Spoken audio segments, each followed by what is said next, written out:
So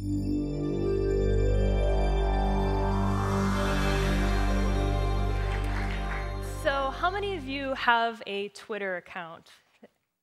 Some hands. So you guys know there is a Twitter hashtag for this event today that people are tweeting about. And the reason why I mention this is that I'm showing some work today that is based upon tweets.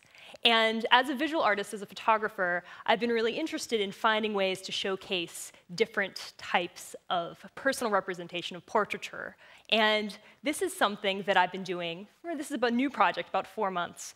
So what you're going to be seeing on the screen behind me are some of the portraits. I'm going to talk about them. But lots of people tweet. Lots of people have these virtual representations of what they want to say into their identity. You'll see behind me, this is some tweets, some portraits of President Obama. So I must be pretty special to have access to Obama, do his portrait. But tweets are public information. They're out there. Anybody can see them. And so I was really interested and sort of intrigued by this fact that people are putting out their identity virtually through text, through 140 characters or less. And I wanted to be able to turn that into art, into portraits. And so figuring out how to do that. My past work, I've been really obsessed with technology, as Aradhana was saying.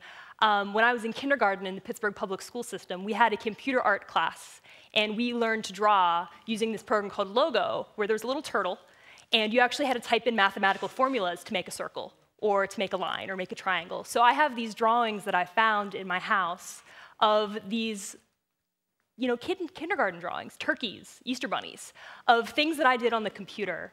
And so that sort of influenced my work as an artist in figuring out what I want to do. So this work of these Twitter hashtags is based on binary code, which are the ones and zeros that run the computer. And the work that you see behind me right now is sort of based on the Iran election hashtag. So using these different features of Twitter, the way people can get things out there and say, I want to tag this as something. And I wanted to do portraits of people that I didn't have access to. And using this Iran election hashtag, I was able to start to do that. And there were millions of tweets, I believe, that were happening when the Iran election was going on. You'll see less than 2 minutes of them showing behind me on the screen. And these are all photos. I brought along a little prop to show you how this is working.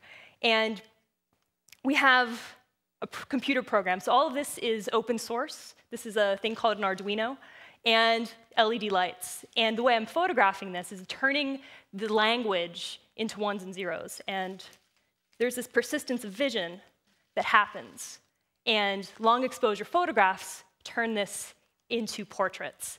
And so this sort of really simple technology that I've been working with a do-it-yourself art group called Hack Pittsburgh, which is in the uptown section of Pittsburgh, where people are really interested in finding ways to do art, use technology, and sort of bring it open to the public. And so the work that I'm doing with the status symbols body of work, I really am interested in showing what people have to say about their identity. So using the open source world, using tweets, using Facebook updates to showcase identity in a way that we don't normally think about. We think of portraits, we think of virtual things that look like people, or digital things that actually look like people. But I wanted to showcase something that was a little more abstract, because that's where my background lies, that I'm really interested in finding the difference in art. I'm a photographer, but some people that I meet that are photographers look at my work and go, that's not photography. That doesn't count. And I really want to be making work that opens up the boundaries between the disciplines. And sort of this conference, I think, is a really great place to showcase that kind of thing, talking about science, talking about technology, talking about math as a way to be inspiring to people.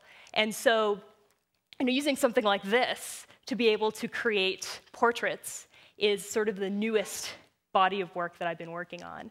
And so my hopes are to make this a collaborative process, open it up, and allow people to submit their own virtual identities in these tweets, and then make portraits of them. So that's sort of where the project is going, because this is rather new. And allowing any of you guys to submit a portrait that you would like to be taken of yourself. Because usually you would think of paintings, you have to sit down and have your portrait taken over a long period of time, and it costs a lot of money. And I'm interested in sort of opening up that sense of an artist doing something on an open source basis, sort of creating beautiful imagery at the same time. Thank you.